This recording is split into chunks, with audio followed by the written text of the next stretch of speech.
Hello everyone, welcome to my video presentation regarding my mini research. This is a requirement under the subject MBA 203 Statistics under the advisory of Dr. Myrna Fantonalgo. The title of my mini research is Poverty Level, Growth Mindset, and Academic Achievement. The goal of this mini research, is to understand the relationship between poverty level and growth mindset. How does it affect with the academic achievement of students?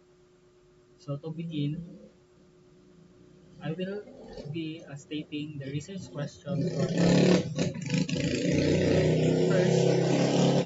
What is the relationship between growth mindset and academic achievement in students from low-income families? Next, does fostering a growth mindset in students from poor socioeconomic status improve their academic performance? Next is, does socioeconomic factors influence the development of growth mindset in students and eventually their academic achievement? So what is being aimed in this study is to know if there is a significant relationship between growth mindset and poverty level, and if that relationship significantly affects also the academic performance of students. So the next that I will be presenting is the hypothesis. So the null hypothesis of this study is there is no significant difference between having or not having growth mindset amidst poverty level in the academic achievement of disadvantaged students. So this basically says in the null hypothesis that there is no significant difference whether the student is having a growth mindset or not amidst poverty level. The academic achievement of the disadvantaged student is not affected at all. But the alternative hypothesis of this study is that there is a significant relationship with having growth mindset amidst poverty level in the academic achievement of disadvantaged students. So this basically states that the alternative hypothesis states that the relationship of having growth mindset amidst poverty level is significant enough that it influences the the result of academic achievements of each disadvantaged students. So next is the research methods. So when it comes to data collection, this study employed a mix of quantitative and qualitative approach, also known as mixed methods research, to investigate the relationship between poverty level, growth mindset, and academic achievement. So there was a mix of qualitative and qualitative approach. Data was collected from students from different schools. So to gather the data, the adaptive survey instrument was adapted, and it was comprised of 10 questions related to poverty level, as well as 12 questions related to growth mindset, and one question related to academic achievement. And this was administered online through Google Forms. So participants completed the survey at their convenience.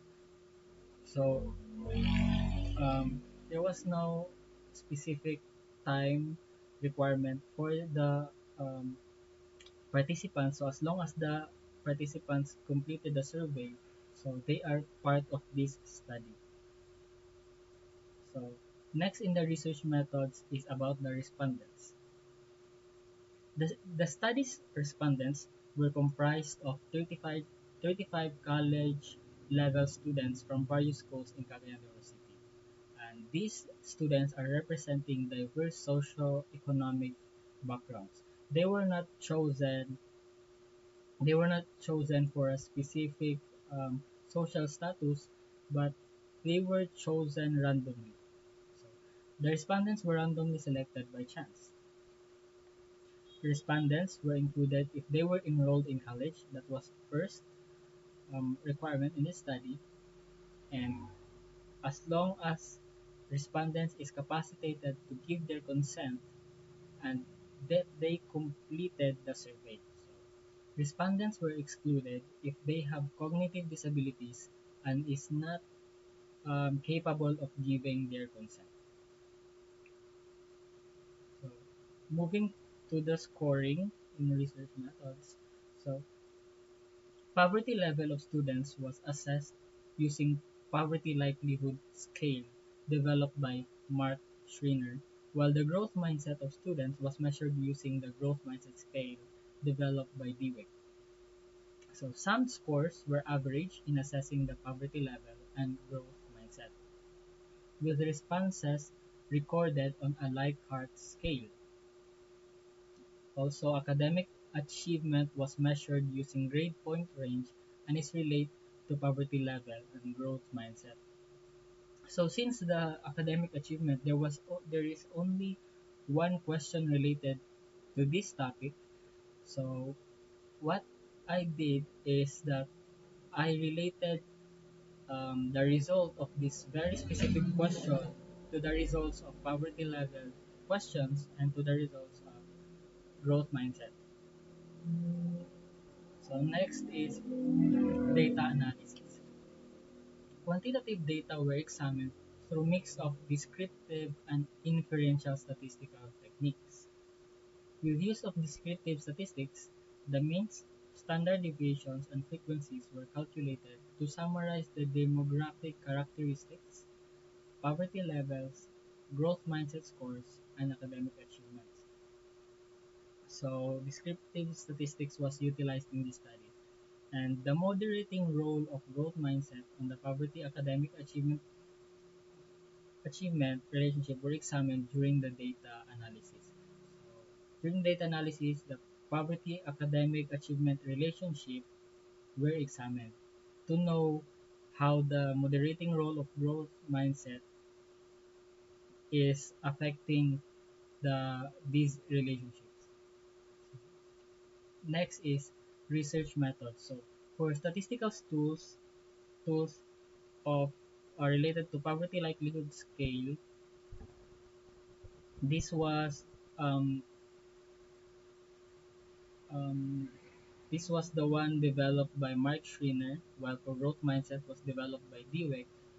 So for poverty likelihood scale, um, this is the scale. So we have total score and the poverty likelihood. It ranges, um, the total score is being ranged 0 to 4, 5 to 9, up to 100, 95 to 100. And with the poverty likelihood from 100% poverty likelihood down to 0% poverty likelihood. Next is the growth mindset scale. So in the growth mindset scale, um, the basis of interpretation is the average score interval per question. So if the average score interval is 1 to 1.83, the interpretation is very weak. For 1.84 to 2.66, the interpretation is weak. Um, so and so on until when the average score, if the average score is in interval is 5.16 to 6, interpretation is very strong. So, the findings of the study. The primary finding of the study was that there is no statistically significant relationship between poverty level and growth mindset among participants. So these findings based only to the respondents which I have randomly chosen. So based on the responses I gathered from the respondents, uh, I found out that um, if that is representative of the total population, using that data I have gathered, there is no statistically significant relationship between poverty level and growth mindset. So this suggests that growth mindset levels did not vary significantly based on participants' income categories. So the findings that I got is that regardless of the growth mindset levels and the participants' income categories, so there is no relationship in a way that it did not affect their academic achievement at all. So, second is there was no clear pattern that tied stronger growth mindsets to higher or lower poverty levels. So, it says that I found out that um, regardless of the level of income, it's either higher or lower poverty level.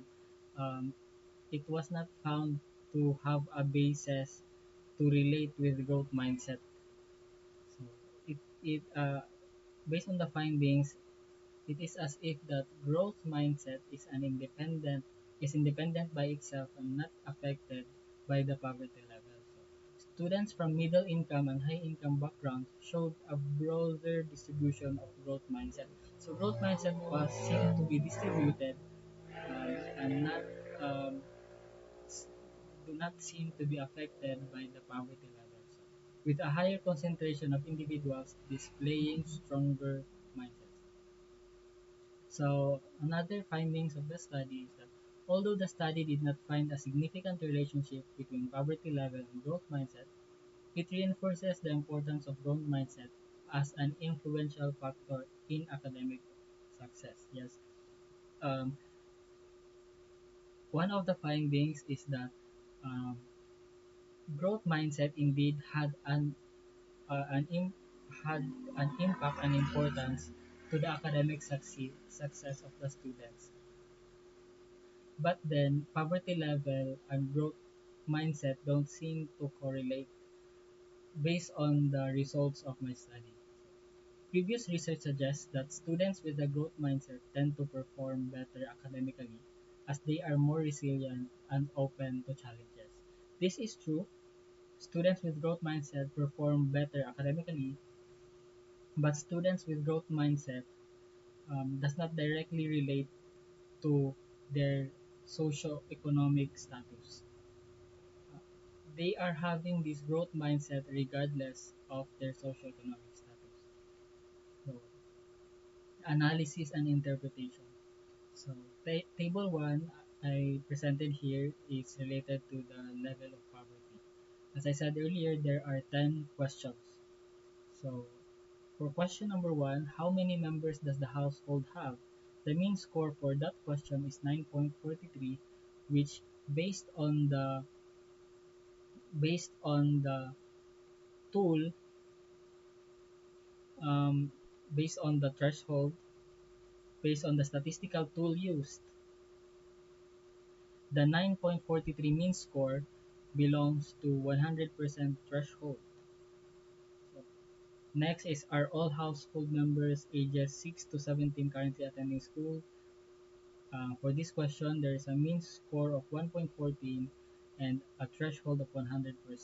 So, basing on this, the results for the 10 questions, most of the mean score is pointing out to a 100% threshold, which means that majority of my respondents did have their poverty level are in poverty and uh, low socio-economic status.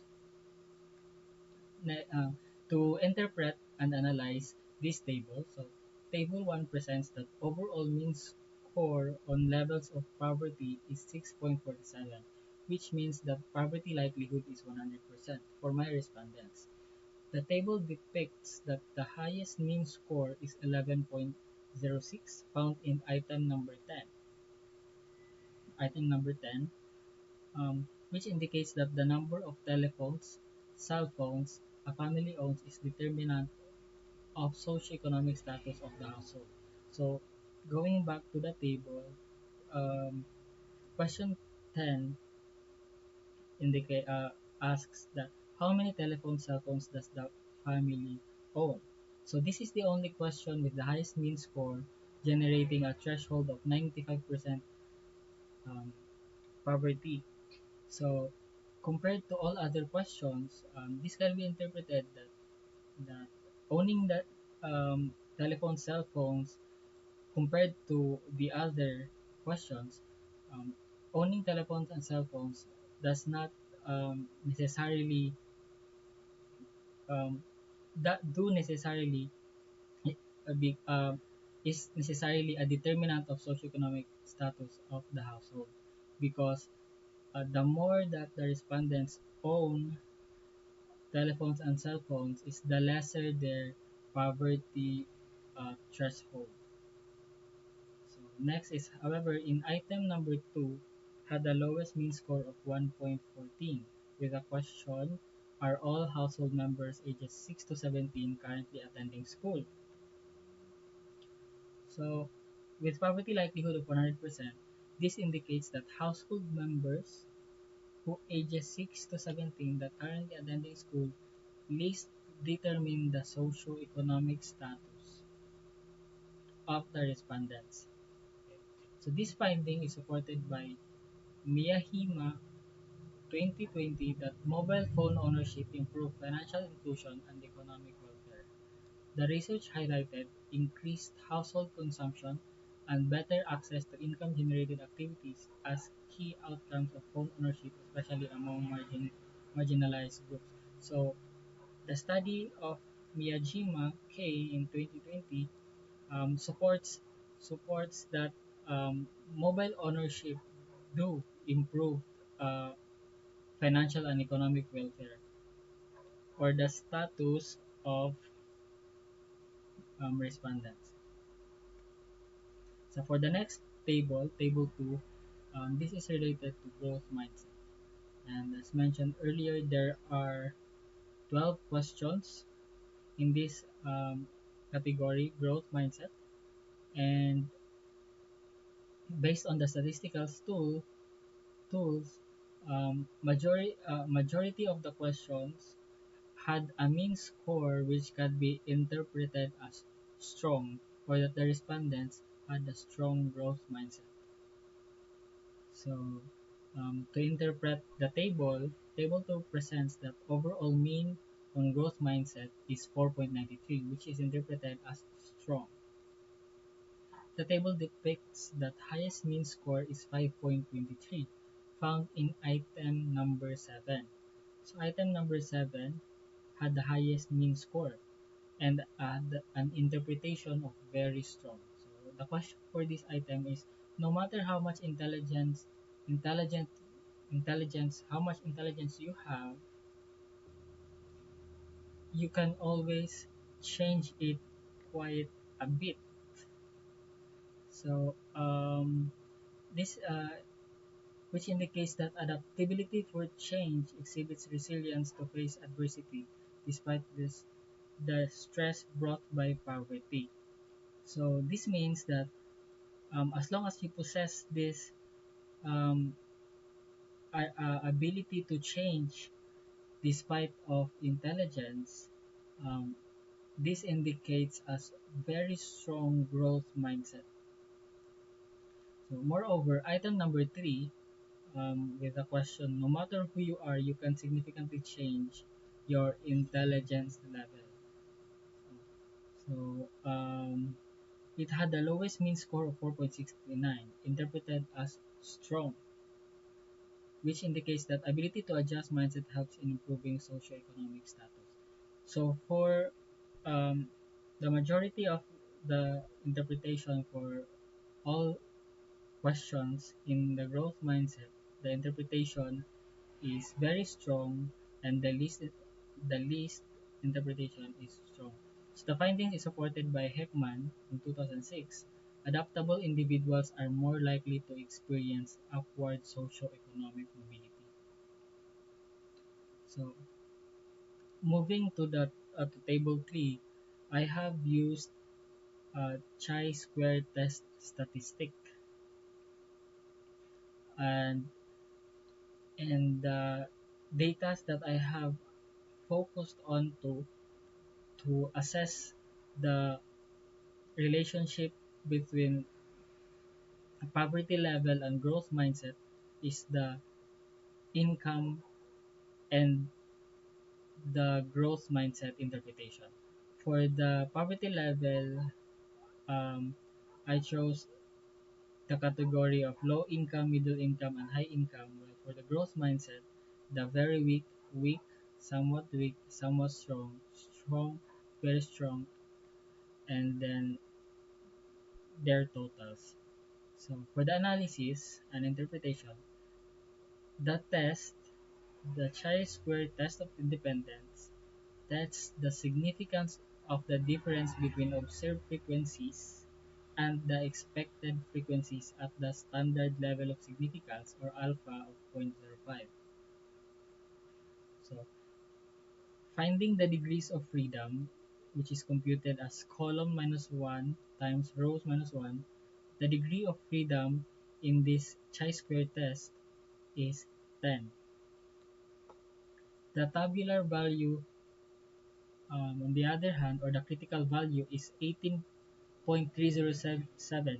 This is computed using the chi-square distribution at alpha of 0.05 and degree of freedom of 10.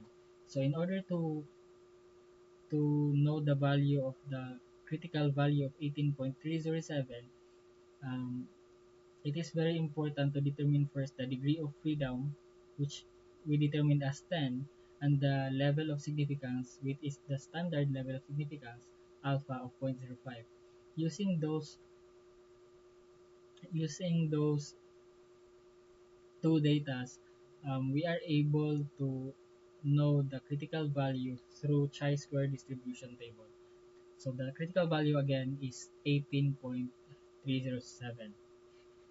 So computing for the chi-square statistic to compare the chi-square statistic with the critical value, the chi-square statistic is 3.263, computed by solving for expected values using the formula for expected values, and then substituting the values of to the chi-square formula. So using the observed values less expected values raised to the power of 2 divided by or expected frequencies. So the decision that was arrived using this chi-square test of independence is, since the chi-square statistic of 3.263 is less than the critical value of 18.307, I fail to reject the null hypothesis at the standard level of significance, or alpha of zero point zero 0.05. So I fail to reject the null hypothesis. The null hypothesis, which states that there is no significant influence between poverty level and growth mindset in the academic achievement of the students. So I fail to reject that hypothesis. So for the discussion and implications, the educational implication of this research is it will help preparing educators to foster growth mindset interventions to disadvantaged students. So this is the educational implication that it will help educators to foster growth mindset interventions to disadvantaged students. So for the psychological implication of this research is it will help in understanding how growth mindset helps mitigate poverty's psychological impact.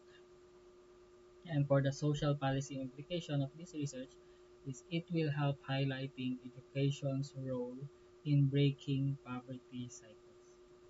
So another discussion is a practical application of this research is by providing academic support services, specifically tutoring, mentoring, and counseling. And another practical application is in parental involvement or in engaging parents in growth mindset developments. Another practical application of this research is fostering a supportive environment in school culture. So, although this study contributes to understanding the relationship between poverty level, growth mindset, and academic achievement, there are several limitations which should be acknowledged. First is that the sample size was relatively small. It's only 35 college students, which might not be representative of the whole population since as they were, even though they were randomly selected by chance. So so sample size was relatively small and limiting generalizability. So the study relied on self-reported data, potentially introducing social desirability bias. Third is that future research should employ longitudinal designs and more nuanced measures of poverty and growth mindset. Um, a future research direction of this study is examining long-term effects of growth mindset interventions. Another future research direction of this study is investigating intersections of poverty, race, and gender. Also, another future research direction of this study is exploring growth mindsets neurological correlates. So, next, moving up to the conclusion, based on the results um, of my study, the study found that there was no statistically significant association between poverty level and growth mindset in the academic achievements of the student respondents. So this suggests that the levels of growth mindset did not significantly differ based on participants' income categories, and therefore, poverty level alone does not seem to play a determining role in fostering a growth mindset among students in this study. So, as mentioned earlier in the findings, that growth mindset is distributed evenly, um, even to the middle income and high income, as well as with the low income, and um, it is not based on the respondents, the results gathered from the respondents, it was not affected by the socio-economic status of the students. So there is a growth mindset regardless of the socio-economic status. So however, while the direct relationship between poverty level and growth mindset was not supported, this does not negate the importance of fostering a growth mindset to improve academic achievement. Yes. So regardless of the socioeconomic status, um, growth mindset should be fostered, um, especially in school environment. So other factors may still play a more significant role in shaping students' mindset and academic success. So for the recommendation and for the last part of my presentation, based on the findings of this study, several recommendations can be made to schools and educators who should continue to implement programs and interventions that encourage a growth mindset regardless of students' socioeconomic status. So, regardless of the status, there should be growth mindset interventions made by schools to all levels of um, income, uh, students with various family income levels. So research has shown that fostering a growth mindset can enhance students' motivation. Yes, fostering growth mindsets can enhance students' motivation and resilience, potentially leading to improved academic performance. So, as stated differently, so research showed that it is the motivation and resilience from growth mindset that that improves the academic performance of the students, and it is not affected again by poverty level. This is based on the responses gathered um, during my study with my respondents. So while poverty level may not directly correlate with growth mindset in this study, it remains a significant factor in other areas of academic achievement. Yes. To better understand long-term effects of poverty level and growth mindset on academic achievement, future research could adopt a longitudinal approach. Tracking students over time would provide deeper insights into how these variables interact over the course of their academic journey. So again, this mini research does have its own limitations. So it would be better if respondents would be tracked over a longer period of time to really gather um, a more a more profound um, a more profound result. How does how does poverty level possibly correlate with growth mindset, and with this relationship they affect academic achievement. But based on this study, there is no relationship between growth mindset and academic growth mindset and poverty level. So regardless of the poverty level, um, students had fair distribution of growth mindset across all um, income level of family of these students. So that is all for this mini research, and I hope this could be helpful the future in the future. And that ends my video presentation. Thank you very much, and thank you to Dr. Myrna Fantonalgo. Praise be Jesus. Amen.